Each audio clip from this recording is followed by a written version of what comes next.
Hi guys, today I'm at my new office filming my very first YouTube video in here.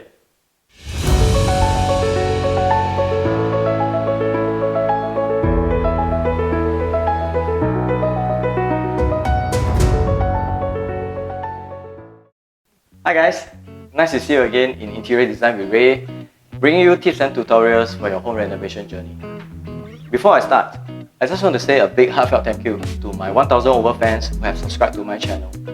It truly motivates me to do more and better videos for you guys.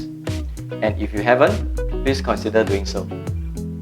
So how did I design my new office, which is about 450 square feet? You can click the pop-up banner here if you want to watch how my office looked like on the day I collected the keys.